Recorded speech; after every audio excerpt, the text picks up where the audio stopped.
Are you the type of gamer that only plays shooters and refuses to try anything new? Or do you watch your friends and your favourite YouTubers play games that you'd like to try, but just don't know how to get into?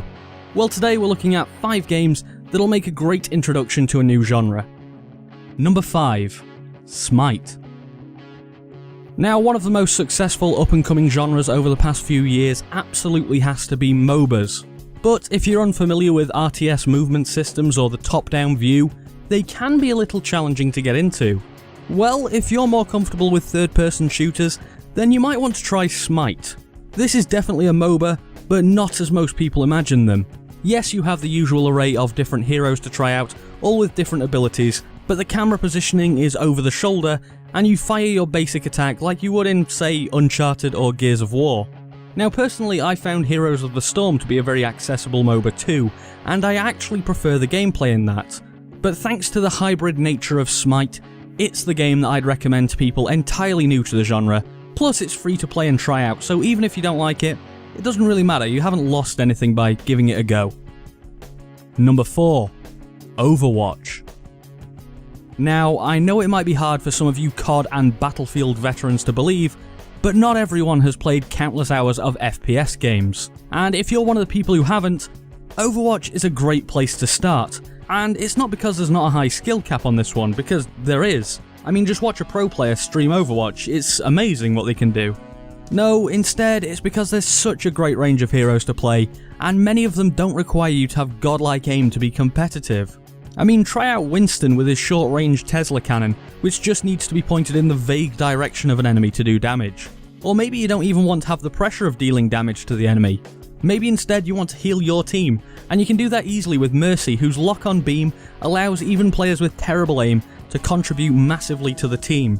The point I'm trying to make is that Overwatch caters to a lot of different playstyles and skill levels, and if you've never played a first-person shooter before or you've been put off in the past, Overwatch is a great introduction. Number 3. The Telltale Games.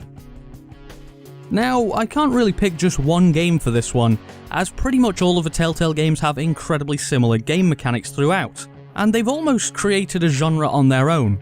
Every single one of them is pretty easy to understand and get into, and once you've tried one with a theme that you like, it opens the door to every other game in their collection, alongside other titles with similar gameplay moments, such as Life is Strange. Now, the footage you're seeing in the background is from The Wolf Among Us, because that happens to be my favourite Telltale game. But if you're new to the series, I'd recommend finding one with a theme that you're already into. For example, the recent Tales from the Borderlands game, which I found to be pretty damn fun. Personally, I do find fault with some of these games as they often lack meaningful choices, and your decisions don't seem to matter in the end.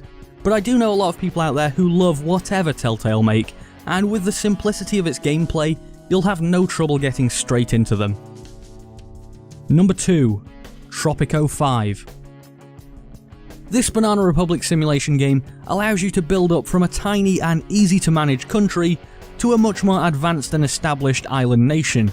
Now, you can do all that with a lot of freedom in the sandbox mode, but if you're brand new to the city builder type of game, I'd recommend doing the tutorial and then going through the campaign, as you'll get all the information you need on how to successfully understand the mechanics of this sort of game. The colourful graphics and good amount of character and humour that's been put into this game make it far more accessible than some of the more serious simulation games that bombard you with statistics.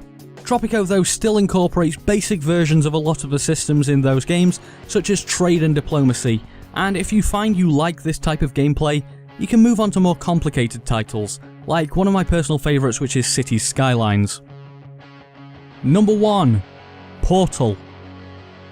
This is one of the best known puzzle games ever made, and allows the player to start off with relatively easy tests to demonstrate the basic concepts of the game before ramping things up a bit later on. The fact is, though, that no matter how hard the puzzle seems to get, there's always a logical way to beat it, and chances are the game's already shown you how at some point earlier in your playthrough.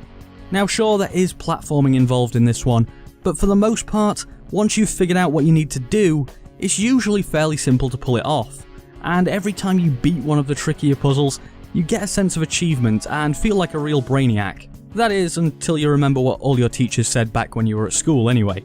I think then that if you've never played a puzzle game before, Portal is a great place to start. So that's about it for today, thanks for watching. If you enjoyed the video, I'd really appreciate it if you'd click that like button down below, enter the Payday 2 giveaway, the link for that is in the description, and subscribe for more like this if you haven't already. Anyway, I've been Nathan, thanks for watching, and I'll see you next time.